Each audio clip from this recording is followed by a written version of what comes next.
Pierce, which needs no introduction. Rita Noon, who is the Executive Director of the Energy Which Makes America Great. She lives in Albuquerque, but she's a well-written, well-spoken person who has several books out, published countless times about common sense politics. And she will bring some common sense to us. She brings back common sense to our country, back to our thinking. And she's a wonderful speaker. You give her a big hand.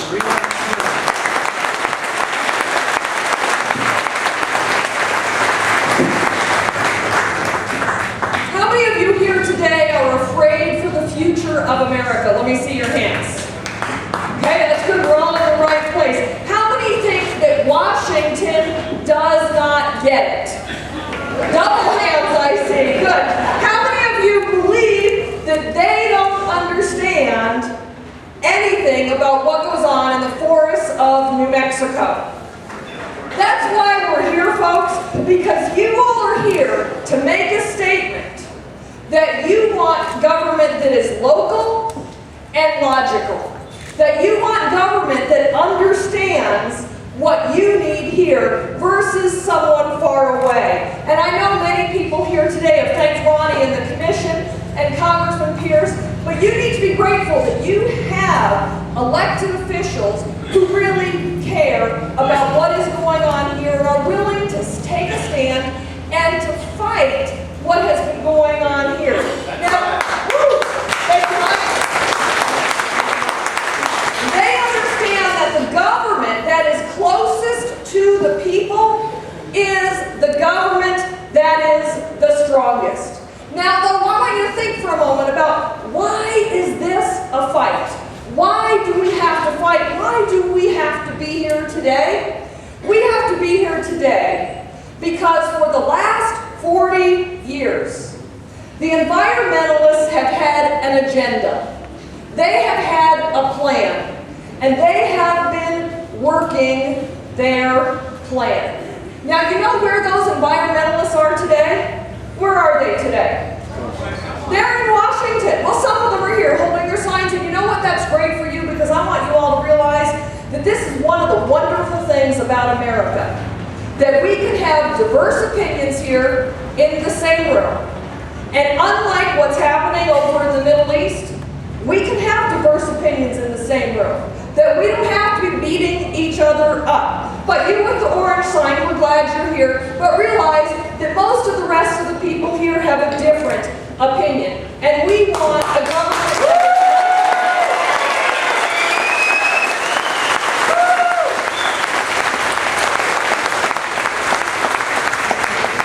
Those environmentalists are now in charge in Washington. And they are making decisions that are not what is best for you. That's right. Today, in the Wall Street Journal, there is an article in today's Wall Street Journal, and it talks about the problem that sawmills are having and the jobs that are being killed in this country. And it says, another factor, a dearth of timber sales from state and federal forests. Regulations on public lands are designed to offer domestic lumber mills a built-in advantage when buying logs by forbidding exports of timber from publicly owned forests. In the past 20 years, though, such sales have ground almost to a stop as state and federal agencies battle environmental lawsuits seeking to restrict logging on public land. And this is what has been going on for the last 20 years, is environmental groups are fighting those of you who want to utilize and maximize the natural resources that you have. As a result, our forests are not healthy. Also in today's Wall Street Journal is an article about a huge forest fire going on in Minnesota. And they're just letting that forest fire burn. We have forests that are unhealthy. We have a water table that cannot support the number of trees that we have. And you all are here to take back control of your forest.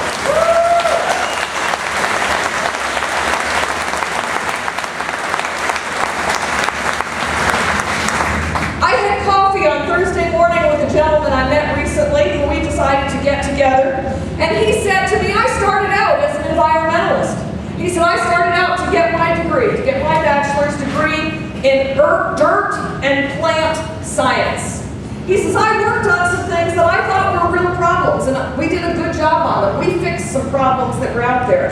And he said, but you know what? I left the environmental movement when I realized that they're not looking for a solution. They are looking to keep the problems going. Because as long as there are problems, they can fundraise.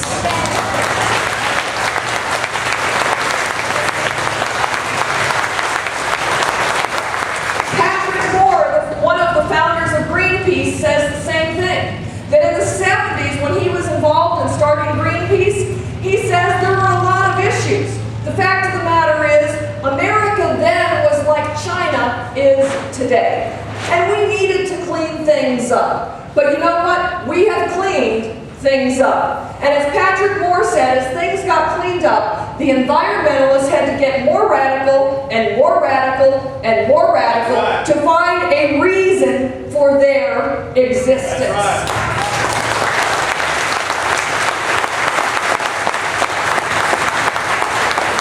We have groups like the Center for Biological Diversity who has pushed the lizard listing in southeastern New Mexico. They have been behind that. They're not about the critters. If you go to their website and look at their staff, they have more attorneys on staff than anything else. A recent report came out August 31st on environmental litigation that talks about how many millions of dollars of taxpayer money the environmental groups are getting by suing the federal government. They are getting your money. They are not about solving the problem. Right. Just last week, the Center for Biological Diversity has threatened me with a defamation lawsuit. What was I thinking going up against a group that's made up of lawyers? What would make me think that my comments would go unattacked by them? Google my name and Google Center for Biological Diversity and you can see what they are upset about because it's all over the internet. But you all are here today because you want solutions. Not like the environmentalists who want to perpetuate the problem. You are here because you want a solution. You are trying to fix the problem.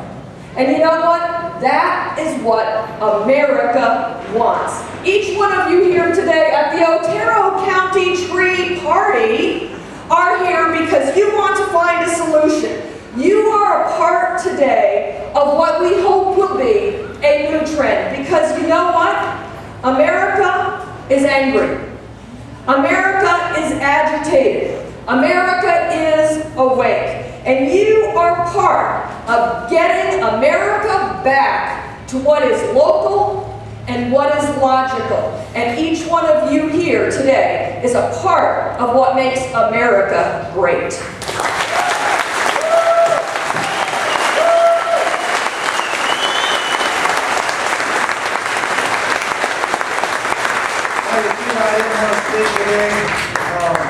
One real quick thing. Come over here, Congress. I woke up this morning about 5, as I usually do, and I thought, how can I compare Steve Pierce? What could I pin on him that you would remember him by? And I thought of the old cartoon, Rudolph the Red-Nosed Reindeer. Oh, wait, don't get ahead of me. There was a dentist in that cartoon that was a misfit where he lived. This guy is a misfit in Washington, D.C.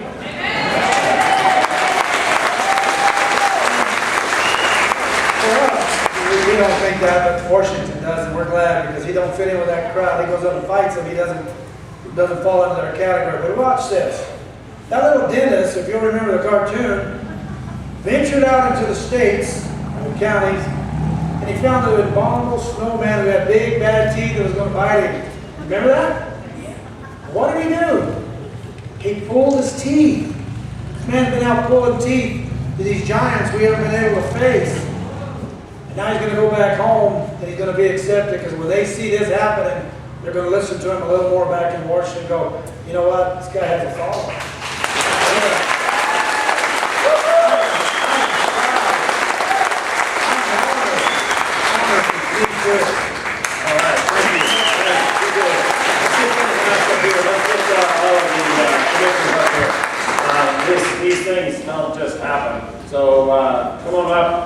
And Mayor Mitzel, where are you? Come on in. Y'all crowd in here. Now, I just came out of Washington, and yesterday I was listening to the Congress asking a question about Madoff, Bernie Madoff. Seems like they're going to investigate him. Now, let's get this straight. You're going to investigate a guy that lost $50 billion, and the people who lost $700 billion are going to be the ones investigating him. That's what Washington is all about.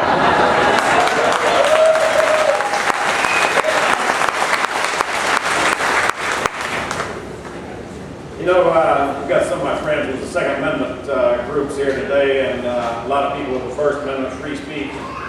It's not that my friends on the left don't understand both those amendments, they just get them kind of jangled up a little bit. You'll hear them shooting off their mouth, mixing up free speech and right to bear arms. That's about as funny as I'm going to guess. You know, the media gives us a lot to be proud of. I'm proud of Dan Rather. Several years ago, you remember he got that deal on President Bush and he was exposed to something. Turned out to be a complete sham. I'm proud because Dan Rather taught us Americans what the BS and CBS really stood for.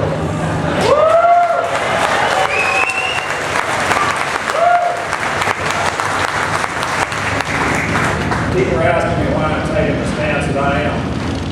I'm telling you, when unemployment is 9%, when we're watching our forests burn down, when we're watching the destruction of habitat, when we're watching people struggle to make ends meet, when the highest paid job in the county is jury duty, it is time to back out and take a stance. And we're taking a stance today.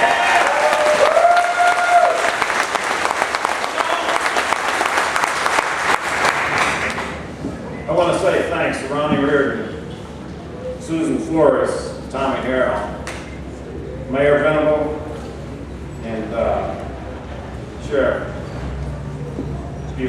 Penny House.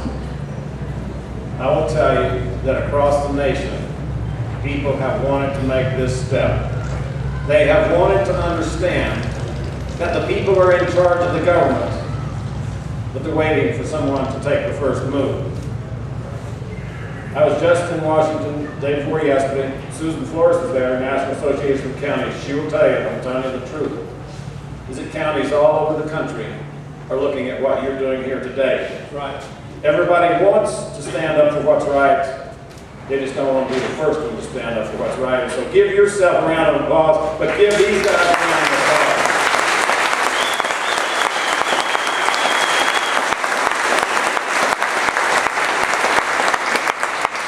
I was down in Chaparral yesterday. Chaparral is just right down the road here. You know, it's not a very wealthy area. Trouble, too close to the border. I was in talking to a bunch of sixth graders, talking about constitutional stuff. So I asked those sixth graders, I always try to put things in a context that we all can understand. So I asked those sixth, and I'm used to doing that because I'm talking to my own family. The sixth grade level is that's me. So we work at that level. So those sixth graders, I said, you know, this Constitution, this is just a contract. It's a contract between the government and the people. I said, it's a contract between the government and the people because our founding fathers were afraid. They were afraid of a government that would become too powerful, and they wanted that contract written. I said, so who's the most powerful person in your lives here in this school?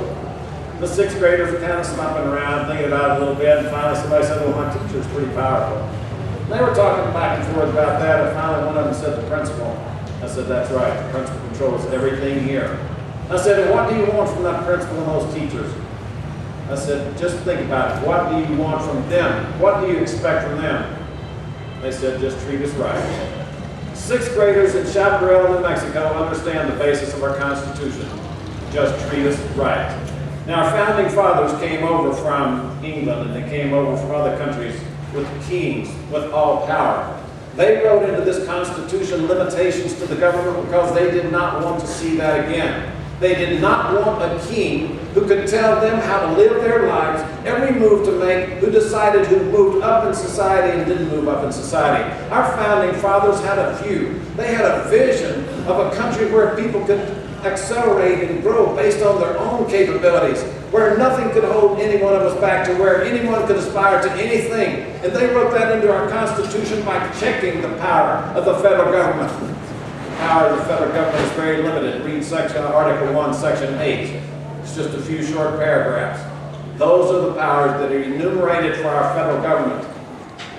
It was that way that they expected that they could get the thing signed, this Constitution signed by all the different colonies, by writing in the limitations of the government, because everyone who came here was afraid of a government that was too strong.